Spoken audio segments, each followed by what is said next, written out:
सबसे मेन जो अट्रैक्शन था, Navi Mumbai is a very big planned city. और जो लोगों का सपना था मुंबई में नहीं पूरा कर पाए, नवी मुंबई में कुछ हद तक लोगों ने यहाँ पे बंगलो प्लॉट्स लिए, रो हाउसेस प्लॉट लिए, कुछ लोगों का सपना हुआ। पर अब आम आदमी भी अपना सपना पूरा कर सकता है, मुंबई 3.0 में ज़मीन लेके अपना घर बना सकता है। तो इस एयरपोर्ट पे अगर आपको जाना है, आप बाय रोड जा सकते हैं, बाय वाटरवे से जा सकते हैं, बाय लोकल और मेट्रो रेलवे से भी आप वहाँ पे पहुँच सकते हैं।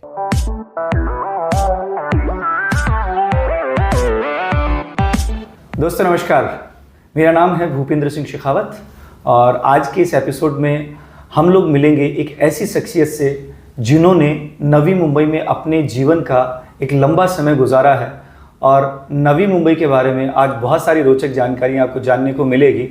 और सबसे बड़ी बात, पूरे दुनिया में, पूरे हिंदुस्तान भर में एक ऐसा शहर जो सभी की नज़रों में है, सभी की निगाहों में है, जो लोग जानना चाहते हैं कि नवी मुंबई किस तरीके से बसा, किस तरीके से इसकी शुरुआत हुई और नवी मुंबई में आज कैसी अपॉर्चुनिटीज़ हैं। ये सारी बातें आज हम जानेंगे एक ऐसे व्यक्तित्व से जिन्होंने एक बहुत बड़ा अनुभव रियल एस्टेट का लिया है। तो हमारे साथ आज मौजूद हैं नवीन रोचानी जी। नवीन जी, बहुत बहुत स्वागत है। Thank you sir. Naveen ji, आपकी जर्नी जानना चाहता हूँ। उल्लासनगर से शुरुआत हुई और नवी मुंबई तक कैसे पहुँचे, थोड़ा सा बताएं प्लीज़। सर, उल्लासनगर से 91 में हमने यहाँ पे रियल एस्टेट का काम स्टार्ट किया था। 91 से लेके 2001 तक हम यहाँ पे अप डाउन करते रहते थे एंड 2001 से मैंने यहाँ पे अपनी फैमिली शिफ्ट की और तब से लेके आज तक अप्रॉक्सीमेटली 24 ईयर्स हो गए हैं। हम यही नवी मुंबई रह रहे हैं और यहीं पे बिजनेस अपना रियल एस्टेट का करते हैं। सर, थोड़ा सा आप अपना बैकग्राउंड बताएं कि किस तरीके से आपका आना हुआ और क्या वो रीजंस थे जिसकी वजह से आपको इस एरिया ने अट्रैक्ट किया अपना करियर बनाने के लिए। सर, सबसे मेन जो अट्रैक्शन था, Navi Mumbai is a very big planned city. यहाँ पे हर एक चीज़ की प्लानिंग जो की गई है वो सिडको की प्लानिंग के अनुसार 100 ईयर्स का प्लान था। तो एक बेहतर शहर विद बेहतर एमिनिटीज़ एंड इंटरनेशनल लेवल पे जो शहर बनने जाना था, जैसे यहाँ पे एयरपोर्ट हम काफ़ी सालों से सुन रहे हैं, अभी हकीकत हो रही है आने की। बड़े बड़े रोड, बड़े बड़े गार्डन्स, स्कूल्स, कॉलेजेस, तो ये जो प्लांट सिटी थी वही देख के, सुन के और हम यहाँ पे शिफ्ट हुए थे यहाँ पे। तो उस वक्त जब आप आए होंगे 1991 में, जब अपने फादर के साथ में, तो उस वक्त नवी मुंबई कैसा था, थोड़ा सा उसके बारे में बताएं। और उस नवी मुंबई में और आज की नवी मुंबई में क्या फ़र्क देखते हैं? 91 से लेके 97 तक जो नवी मुंबई का बूम चल रहा था, तो बूम तो काफ़ी लोगों को अट्रैक्शन कर रहा था कि नवी मुंबई हमें आना है, यहाँ पे शिफ्ट करना है। बस स्लो प्रोग्रेस की वजह से यहाँ पे उस समय काफ़ी लोगों को ये डर रहता था कि जंगल है, कब बसेगा, कितना टाइम लगेगा, कितने समय के बाद हम यहाँ पे ये सब फैसिलिटीज़ एंजॉय कर पाएंगे। रोड नहीं थे, रास्ते नहीं थे, रेलवे भी 92-93 के बाद आना स्टार्ट हुआ था। तो उस वजह से वो जो पर्टिकुलर पीरियड था उसमें अंडर डेवलप आप कह सकते हैं कि वो अंडर डेवलप एरिया था, टाइम लग रहा था, तो लोगों का काफ़ी रुझान था आने का। पर वो ये सोच के कि अभी तक कुछ चीज़ें आई नहीं है तो पब्लिक आ नहीं पाती थी। एक्चुअल जो पब्लिक ने आना स्टार्ट किया था वो 2000 के बाद आना स्टार्ट किया था। 2000 के यहाँ पे सबसे बड़ी जो कंपनी आई थी, रिलायंस आई थी पहले, ऐसी और बड़ी बड़ी कंपनियाँ आई, उनके एम्प्लॉयज़ आए, डेवलपमेंट फास्ट लेवल पे होना स्टार्ट हो गया। Local train up to Panvel तक स्टार्ट हो चुकी थी, बड़े बड़े रोड बन गए, बॉम्बे पूना एक्सप्रेसवे का प्लान हो गया, पाम बीच रोड बन गया जो कि आज का नवी मुंबई का बहुत बड़ा लैंडमार्क है। तो ये सब चीज़ें जैसे लोगों ने देखनी और समझनी चालू की, फिर काफ़ी पब्लिक का यहाँ पे आना स्टार्ट हो गया था। बॉम्बे के बाद में नवी मुंबई की ज़रूरत पड़ी क्यों? मतलब क्या वजह थी जब मुंबई जैसा एक बड़ा शहर, उसके बाद में नवी मुंबई का जो प्लानिंग हुआ वो किस वजह से, क्या सोच के यहाँ की जो अथॉरिटीज़ हैं उन्होंने प्लान किया कि अब नवी मुंबई की तरफ भी देखना चाहिए? क्योंकि जहाँ तक मेरी जानकारी है कि मुंबई का जो लास्ट पॉइंट मान खुद हुआ करता था और उसके आगे कोई आता नहीं था और उसके आगे कोई कनेक्टिविटी भी नहीं थी। तो क्या वो रीजंस थे, क्या वो वजहें थी जिसकी वजह से मुंबई के एक दूसरे एरिया को बनाने की ज़रूरत पड़ी? नवी मुंबई जब प्लान किया गया था तो सबसे पहला मेन रीजन था उसका प्लान सिटी, देन सेकंड था इंफ्रास्ट्रक्चर वर्ल्ड लेवल्स पे यहाँ पे इनको बनाना था, और तीसरी बड़ी जो मेन ये थी कि मुंबई सैचुरेटेड होती जा रही थी, जगह नहीं थी, डेवलपमेंट के लिए नहीं थी और अनप्लान सिटी थी। कहीं रोड अच्छे हैं, कहीं बड़े हैं, कहीं छोटे हैं। तो वो एक जो मिस्टेक्स हो चुकी थी लास्ट 100 ईयर्स 200 ईयर्स में, तो उनको देखते हुए इन्होंने प्लान किया था कि नवी मुंबई एक well settle and plan city बनाया जाए, और हर एक की ज़रूरत के हिसाब से यहाँ पे इन्होंने प्रोविज़न रखा था। लो इनकम के लिए, मिडिल इनकम के लिए, हाई इनकम के लिए। एजुकेशन हब बनने जा रहा था, काफ़ी बड़े बड़े यहाँ पे एजुकेशन आ चुके हैं, जैसे DY पटेल है, भारतीय विद्यापीठ है एंड अदर बड़े बड़े इंस्टीट्यूट आ चुके हैं। तो एक प्लान जैसे सिटी बनाने का जो ड्रीम था वो बन के आने के लिए पब्लिक का इंटरेस्ट बैठे यहाँ पे आना है, उस वजह से ये प्लान किया गया था सर। मतलब मुंबई की जो पॉपुलेशन है वो दिन ब दिन बढ़ती जा रही है, उसका एक ऑल्टरनेटिव सॉल्यूशन, और अगर मैं कह सकूं तो मुंबई में उस वक्त बहुत ज़्यादा रियल स्टेट के दाम इतने बढ़ चुके थे कि लोग, हर कोई व्यक्ति अफोर्ड नहीं कर पा रहा था, और एक अफोर्डेबल हाउसिंग के तौर पर नवी मुंबई को एक ऑल्टरनेटिव ऑप्शन देखा गया। जो एक अफोर्डेबल हाउसिंग का डिमांड था जी, उसको पूरा करने के लिए यहाँ पे नवी मुंबई बसाई जा रही थी। लोगों को जो वहाँ पे, अब उस समय काफ़ी फैक्ट्रियाँ थी वहाँ पे, पर पोल्यूशन होता था। नवी मुंबई एक एनवायरमेंटल फ्रेंडली सिटी बनने जा रही थी, गार्डन बड़े बड़े आने वाले थे, बड़े बड़े तालाब थे। तो ये सब चीज़ों को एक एक प्लान करके हर एक बंदे की नज़र के हिसाब से देखा जा रहा था कि भाई इसको ये चीज़ें की ज़रूरत है। बच्चों के हिसाब से स्कूल्स, बड़ों के हिसाब से ऑफिसेज, APMC मार्केट शिफ्ट किया गया था यहाँ पे, जो सबसे बड़ी मंडी है यहाँ पे। देन इस तरीके से इंडस्ट्रियल बेल्ट थाना बेलापुर को यहाँ पे बसाया जा रहा था। वो सब नज़र में रखते हुए लोगों को यहाँ पे पलायन करने के लिए उत्साहिया जा रहा था कि आप यहाँ पे आइए और एक अच्छे शहर में बसिए। नवी मुंबई फ्लेमिंगो सिटी के बारे में के रूप में भी जाना जाता है, सो ये क्या स्टोरी है, थोड़ा सा बताएं। सो नवी मुंबई फ्लेमिंगो सिटी जो है, ये लास्ट 10 ईयर्स के अंदर, फ्लेमिंगोस पहले मुंबई में सेवरी के पास आते थे और एक इनका पोर्शन होता था वसई विरार के आगे, जितना बेल्ट होता था वहाँ पे जाते थे। पर पोल्यूशन और इस चीज़ की वजह से वो भी धीरे धीरे पलायन करना स्टार्ट किए। तो उनको नवी मुंबई काफ़ी क्लीन और नीट यहाँ पे समुद्र मिल रहा था, जो बे है अपना यहाँ पे, प्लस यहाँ पे बड़े बड़े लेक्स है, जैसे DPS स्कूल के बाजू में है, नेहरू लेक है। तो उनको जो एनवायरमेंटल यहाँ पे ओपन एंड क्लीननेस मिला था, और जैसे बीर नहीं है यहाँ पे, रोड जितने भी बने हुए हैं लेक से काफ़ी दूर बने हुए हैं, तो उनको एक पीसफुल एंड क्लियर एटमॉस्फेयर मिल रहा था। तो उस वजह से फ्लेमिंगोस यहाँ पे आना स्टार्ट हो गए और धीरे धीरे यहाँ पे बसते गए। तो लास्ट 5 ईयर्स के अंदर नवी मुंबई ये सब फ्लेमिंगो सिटी करके डेवलप हो रहा है सर। नवीन जी, एक चीज़ और जानना चाहूँगा, जैसे मुंबई की एक आइकॉनिक प्लेस है जिसको मरीन ड्राइव बोलते हैं, राइट। वैसे ही नवी मुंबई जब मैं पहली बार आया और यहाँ के जो पाम बीच रोड को मैंने देखा, सो मुझे ऐसा फील आया कि जैसे सिंगापुर या न्यूयॉर्क जैसे जो बड़े शहर होते हैं उसमें एक जो फील आता है बड़े शहर का, सो ये पाम बीच इतना खूबसूरत तरीके से डेवलप हुआ है, जो रोड डेवलप हुआ है, सो इसकी अगर थोड़ी स्टोरी बताना चाहेंगे, ये पाम बीच रोड कब प्लान हुआ, किस तरीके से प्लान हुआ और यहाँ की डेवलपमेंट में इसका क्या रोल है? पाम बीच रोड की जो प्लानिंग की गई थी अप्रॉक्स 95-96 के आसपास की गई थी। अप्रॉक्स 4 से 5 साल लगे। 2001 में पाम बीच रोड स्टार्ट हो गया था। पाम बीच रोड स्टार्ट होने से पहले वाशी से बेलापुर आने में हमको आधा घंटा लगता था, पर पाम बीच रोड बन जाने के बाद within 10 minutes we will reach from Vashi to Belapur. और पाम बीच का जो प्लानिंग किया गया था just like a Marine Drive के हिसाब से ही प्लान किया गया था। आप देखेंगे वहाँ पे जितने भी बड़े बड़े टावर्स है तो वो सब पाम बीच रोड आने के बाद ही सब बड़े बड़े टावर्स आए हुए हैं। और पाम बीच रोड बनने का रीज़न एक और था कि यहाँ पे कोई भी हैवी व्हीकल, ट्रक्स, ये सब नहीं आते हैं। ये सब only for the car and buses के लिए डेवलप किया गया था, पब्लिक की सुविधा के लिए किया गया था, फास्ट मूवमेंट के लिए किया गया था। एंड पाम बीच रोड का बनाने का रीज़न एक और था कि जो नवी मुंबई का एयरपोर्ट आ रहा है तो उसको कनेक्टिविटी वाशी से वहाँ तक आने के लिए बंदे को टाइम ना लगे, 10 to 12 मिनट्स के अंदर एयरपोर्ट पहुँच जाए, उस वजह से पाम बीच किया गया था। अभी नवी मुंबई इतना तेज़ी से ग्रो हो रहा है और पूरी दुनिया में सभी प्रकार के लोगों की नज़र है, इन्वेस्टमेंट पॉइंट ऑफ व्यू से, रहने के हिसाब से भी।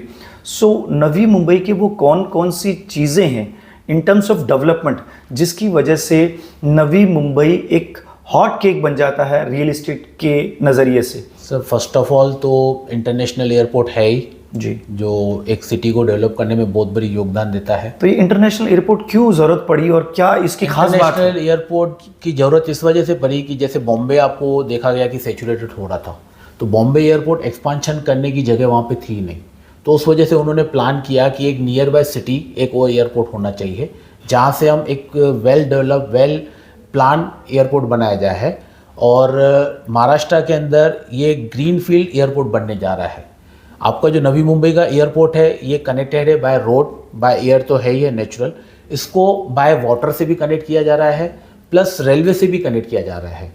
तो इस एयरपोर्ट पे अगर आपको जाना है आप बाय रोड जा सकते हैं, बाय वाटरवे से जा सकते हैं, बाय लोकल और मेट्रो रेलवे से भी आप वहाँ पे पहुँच सकते हैं।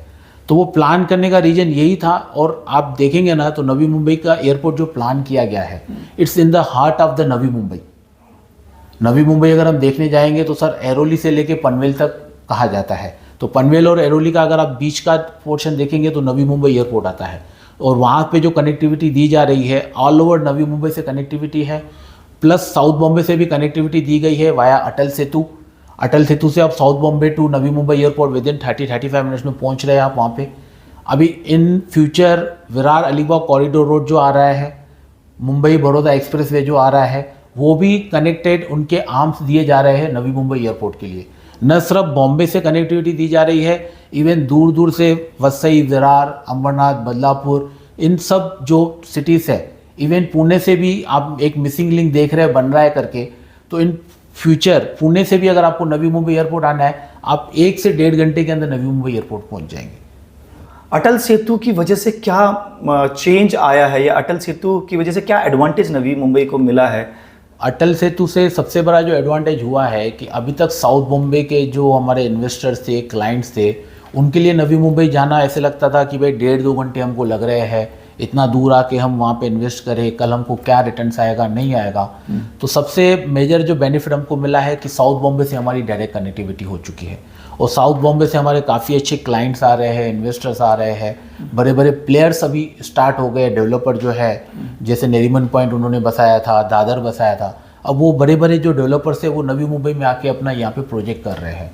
और यहाँ के जो लोकल बंदे हैं, पॉपुलेशन है, उनको भी एक मेजर एडवांटेज हो गया है कि अभी तक साउथ बॉम्बे जाने के लिए उनको काफ़ी मशक्क़त करनी पड़ती थी, कई जगह पे रोडों पे ट्रैफिक मिल जाती थी, अभी वो traffic free, signal free road से विद इन 30 to 40 मिनट्स के अंदर साउथ मुंबई के कहीं भी कोने में पहुँच सकते हैं। सर नवीन भाई, आपने रियल इस्टेट में इतना ह्यूज एक्सपीरियंस लिया है, तो थोड़ा सा मैं एक हिस्ट्री जानना चाहता हूँ, क्योंकि हमारे दर्शकों को भी ये जानने का मौका मिले कि रियल इस्टेट में किस तरीके से एक्सपोनेंशियल ग्रोथ हुई है पिछले कुछ समय के अंदर। रियल इस्टेट नवी मुंबई की बात करें तो 91 से लेके जो 2000 का दशक था, वो दशक के अंदर यहाँ पे तो मैंने जैसे बताया कि अभी तक अंडर डेवलप था, तो काफ़ी लोगों का इतना नहीं बैठ रहा था, विश्वास नहीं बैठ रहा था कि नवी मुंबई में क्या होगा, कैसे होगा।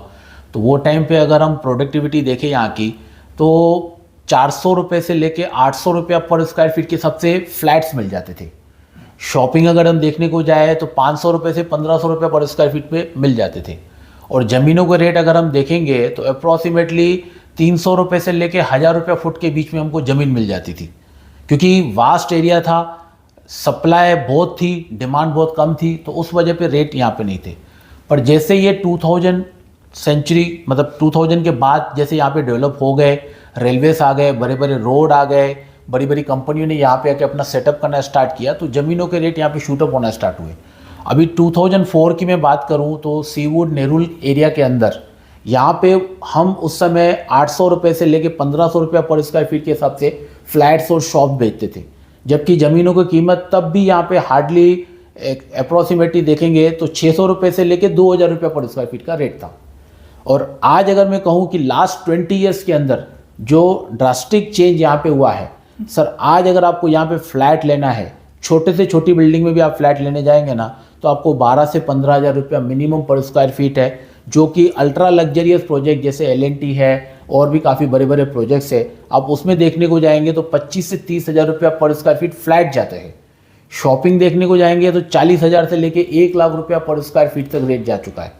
और ज़मीनों की बात करूं तो ज़मीन यहाँ पे आज कोने कोने में भी अगर आप जो बची कुची ज़मीनें देखने जाएंगे तो 20 से 25 हज़ार रुपया फुट है। और प्राइम लोकेशन जैसे आप कह रहे थे कि पाम बीच रोड है या नियर बाय एयरपोर्ट जो एरिया है, वहाँ पे 50 से 55 हज़ार रुपया पर स्क्वायर फीट ज़मीनें बिक रही है सर। और ऑलरेडी ये सिडको के टेंडर्स में आप देख सकते हैं, रिकॉर्ड है, ये सिर्फ एक फैक्ट मतलब फिगर नहीं है, ये एक फैक्ट है जो टेंडर 5.5-6 लाख रुपया मीटर के हिसाब से गए हैं, 50-55 हज़ार रुपया पर स्क्वायर फीट से ज़मीनें बिक रही है यहाँ पे सर। तो मतलब ये कह सकते हैं कि पिछले 20 सालों में जो लैंड प्राइजेस जी। में जो ग्रोथ आई है वो लगभग 60 से 70 गुना के आसपास में यहाँ पर लैंड के 60 प्राइजेस to बढ़े। 70 टाइम्स इंक्रीजमेंट हो चुका है। जैसा आपने बताया कि डिमांड और सप्लाई का जो वेरिएशन बदला है उसकी वजह से रेट्स बहुत तेजी से बढ़े हैं। लैंड के रेट इतने क्यों बढ़ते जा रहे हैं? अभी ज़मीन यहाँ पे ख़त्म होती जा रही है। चलो रीडेवलपमेंट प्रोडक्ट आ रहे हैं, पुराने बिल्डिंगें तोड़ के जो 40 साल पहले बनी थी, फ्लैट्स बन रहे हैं, पर ज़मीनें सर है नहीं। तो फ्लैट्स का सप्लाई है यहाँ पे काफ़ी, पर ज़मीन जो लिमिटेड एरिया है ऑलमोस्ट ख़त्म होती जा रही है। तो उस वजह से लैंड के रेट आसमान छूते जा रहे हैं यहाँ पे। मुंबई में कल्चर फ्लैट का ही रहा है।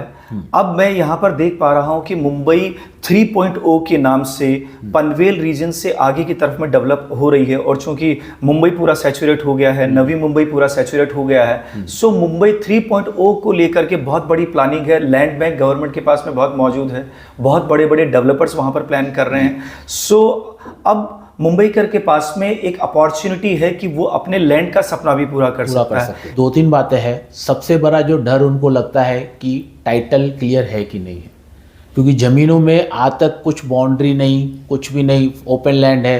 कल आपकी ज़मीन है, पड़ोस की ज़मीन है, कैसे कहा जाएगा? तो सबसे मेन जो कारण होता है टाइटल का। और दूसरा कारण होता है कि आज अगर हमने ज़मीन ले ली, अगर आपने बाउंड्री लगा के, गेट लगा के वहाँ पे सिक्योरिटी नहीं रख दी, तो कभी भी आपकी ज़मीन हथियाने का डर रहता है। उसके बाद जो लोगों को एक मन में ये रखता है, यहाँ पे सर आप देखेंगे ना 80-85% सर्विस क्लास है, तो उनको लगता है कि ज़मीन तो हम ले लेंगे, परचेस कर लेंगे, पर हम वहाँ पे कल डेवलप करना चाहे तो हम क्या डेवलप करेंगे? वहाँ पे गार्डन कहाँ से आएंगे, रोड रास्ते कौन बनाएगा, लाइट कहाँ से आएगी, पानी कहाँ से आएगा? क्योंकि उनके पास समय है नहीं। उनको टाइम मिलता है महीने में 3 दिन 4 दिन छुट्टियाँ, उसमें भी वो घर में फैमिली को देते हैं। तो ये सब कारणों की वजह से लोग ज़मीन से पीछे हटते गए और फ्लैटों में ज़्यादा इन्वेस्टमेंट करते गए। रेडीमेड फ्लैट्स को ज़्यादा प्रीफर करते हैं, समय के अभाव की वजह से, एक्सपीरियंस के अभाव की वजह से, और कहीं ना कहीं वो लीगल एस्पेक्ट्स भी लोगों को रीज़न रहते हैं जिसकी वजह से वो ज़मीन को प्रीफर नहीं कर पाते हैं। लेकिन नवीन भाई, एक चीज़ जानना चाहूँगा कि अभी यहाँ पर मुंबई 3.0 में इतनी सारी अपॉर्चुनिटीज़ आ रहे हैं, हिंदुस्तान और दुनिया भर के बड़े बड़े डेवलपर्स यहाँ पर प्रोजेक्ट्स को प्लान कर रहे हैं। सो आपके हिसाब से क्या आप सजेशन देना चाहेंगे अगर किसी मुंबई कर को या किसी हिंदुस्तान के किसी भी कोने में जहाँ पर हमारे ऑडियंस हमें देख रही है और सुन रही है, या इंटरनेशनली भी जो लोग अभी हमें देख रहे हैं, सुन रहे हैं, सो उनको आप क्या सजेस्ट करना चाहेंगे कि नवी मुंबई के इस रीजन के अंदर अगर कोई व्यक्ति लैंड को प्रीफर करता है, सो उन्हें किन चीज़ों का ध्यान रखना चाहिए? सर, जैसे हमने स्टार्ट किया था कि मुंबई सैचुरेटेड होते गया, उस वजह से एक नवी मुंबई का प्लान किया गया। अभी मुंबई 3.0 का जो प्लान चल रहा है, तो गवर्नमेंट भी क्या कर रही है, देख रही है कि जो हमें कमियां या मिस्टेक्स हो गई थी नवी मुंबई डेवलप करने में, तो उनको सुधार के उन्होंने मुंबई 3.0 का डेवलपमेंट कर रहे हैं। अभी इसमें कोई सिंगल एक टीम को नहीं दिया गया डेवलपमेंट करने में। वहाँ पे सिडको है, नैना है, MSRDC है, MMRDA है। अब ये जितनी भी एजेंसीज है सब मिलके ज्वाइंटली वहाँ का डेवलपमेंट कर रहे हैं। और जैसे उन्होंने देखा कि नवी मुंबई के अंदर भी उनसे कुछ मिस्टेक्स हो गई थी, उनको सुधार करके अभी वो धीरे धीरे वहाँ पे डेवलपमेंट कर रहे हैं। और ऑलरेडी अभी इंफ्रास्ट्रक्चर यहाँ पे डेवलप हो चुका है और काफ़ी हद तक हो भी रहा है। एयरपोर्ट आ चुका है, अटल सेतु से हम साउथ बॉम्बे से कनेक्टेड है, विराग अलीबाग कॉरिडोर रोड से हम मुंबई के कोने कोने से कनेक्ट हो जाएंगे। और अभी रिसेंटली गवर्नमेंट ने डिक्लेयर भी किया है कि एक मुंबई के चारों तरफ रिंग रोड बनाया जाएगा, जो मेजर पोर्शन जो है मुंबई 3.0 को कनेक्ट करता है। प्लस अभी जितनी भी एजेंसीज वहाँ पे काम कर रही है, उन्होंने एक प्लान सिटी के हिसाब से, स्मार्ट सिटी के हिसाब से डेवलपमेंट कर रहे हैं।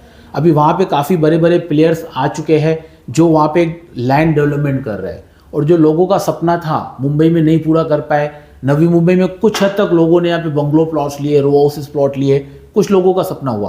पर अब आम आदमी भी अपना सपना पूरा कर सकता है, मुंबई 3.0 में ज़मीन लेके अपना घर बना सकता है। क्योंकि आज काफ़ी अच्छे बड़े बड़े प्लेयर हैं, जैसे रियासत है, अदर मल्टीपल प्लेयर्स अभी वहाँ पे काम कर रहे हैं, ज़मीनों के ऊपर काम कर रहे हैं। तो एक गेटेड कम्युनिटी के अंदर दे रहे हैं, with all facilities, with security, with all amenities. तो आज आम आदमी भी अपना सपना पूरा कर सकता है, अपनी ज़मीन, अपना घर और अपने सपनों को पूरा करते हुए देख सकता है। नवीन भाई, एक चीज़ और जानना चाहूँगा। मैंने यहाँ पे रिसर्च किया तो पाया 7/12 को लेकर के ना, मतलब जो ज़मीन की टाइटल को क्लियर करने के का एक बड़ा पैरामीटर है। सो एक इंडिविजुअल 7/12 और जो कॉमन 7/12 है, ये क्या चीज़ है, थोड़ा सा अगर बता सके। क्योंकि कई डेवलपर्स इंडिविजुअल 7/12 करके दे रहे हैं लैंड पर, कई डेवलपर्स जो कॉमन 7/12 दे रहे हैं। सो एज ए कस्टमर मुझे क्या प्रीफर करना चाहिए, किसको प्राथमिकता देनी चाहिए? सर प्रेफर तो देना चाहिए जो आपका इंडिविजुअल 7/12 है, उसे सबसे पहले प्रेफर देना चाहिए। उसके जो मेजर आपको एडवांटेजेस है, आपकी खुद की ज़मीन खुद के नाम से है, आपको डेवलपमेंट करना है, आपको किसी थर्ड पर्सन से या किसी और से परमिशन लेने की ज़रूरत नहीं। आप अपने हिसाब से अपना मनचाहा घर वहाँ पे बना सकते हैं, अपने सपने संजो सकते हैं। ज्वाइंट 7/12 के अंदर क्या होता है, वहाँ पे 4 लोगों का, 8 लोगों का या 15 लोगों का ज्वाइंटली होता है। कुछ भी अगर आपको डेवलपमेंट करनी है तो आपको पहले सबसे बाकी लोगों से पूछा जाता है कि भाई मैं ये डेवलप कर रहा हूँ, आपको कोई ऑब्जेक्शन तो नहीं है, इस तरीके की होती है। और जो ज्वाइंट 7/12 होता है सर, वो मोस्टली मेजरली एग्रीकल्चर लैंड में आपको मिलेगा। अगर आप NA डेवलपमेंट प्लॉट्स लेने जाएंगे ना, तो वहाँ पे आपको इंडिविजुअल 7/12 मिलेगा। उसमें आपकी खुद की बाउंड्री रहेगी, खुद का आपका ये रहेगा, और आप मन चाहा वहाँ पे अपना चॉइस के हिसाब से, अपने हिसाब से आप डेवलपमेंट कर सकते हैं। अगर व्यक्ति को मौका मिले तो फ्लैट और प्लॉट, इन दोनों में से अगर किसी को चुनना हो तो वो किसे चुनना चाहिए और क्यों चुनना चाहिए? हम सजेस्ट ये करेंगे कि आपकी मेन कनेक्टिविटी कहाँ पे है, आपका जॉब कहाँ पे है, उस हिसाब से आप डिसाइड कीजिए। अगर आपको कनेक्टिविटी और कन्विंस मिल रहा है तो हम कहेंगे कि आप अपनी ज़मीन लीजिए, ज़मीन के ऊपर अपना खुद का मकान बनाइए, क्योंकि इंडिविजुअल वो आपका 7/12 रहेगा, आपकी ज़मीन रहेगी, आपके चॉइस के हिसाब से बनाया जाएगा। और अगर आप कंपैरिजन भी करेंगे तो आज जिस रेट में ज़मीनें मिल रही है और या उसके ऊपर जो आप कंस्ट्रक्शन कर रहे हो, तो वो सराउंडिंग एरिया में जितने भी बड़े बड़े डेवलपर्स फ्लैट बना के बेच रहे हैं, उससे आपको एटलीस्ट 20 to 30% चीपर में आपको अपना खुद का घर रहेगा। और इन फ्यूचर अगर आपको उसको एक्सपांशन करना है तो आप एक्स्ट्रा FSI लेके उसके ऊपर और एक्सपांशन कर सकते हो, जो कि आपको फ्लैटों के अंदर पॉसिबल नहीं है। बहुत बहुत धन्यवाद नवीन भाई। ये you, थे हमारे साथ में नवीन रोचानी जी, जिनसे हमने उनका रियल एस्टेट का अनुभव जाना और जिनसे हमने ये भी जाना कि नवी मुंबई कैसे तेजी से डेवलप हुई है। सो अगले एपिसोड में हम लोग मिलते हैं एक नई पर्सनैलिटी के साथ में, जिससे आपको और रियल एस्टेट और अलग अलग एरियाज के बारे में जानने का मौका मिलेगा। शुक्रिया, थैंक यू। Thank you.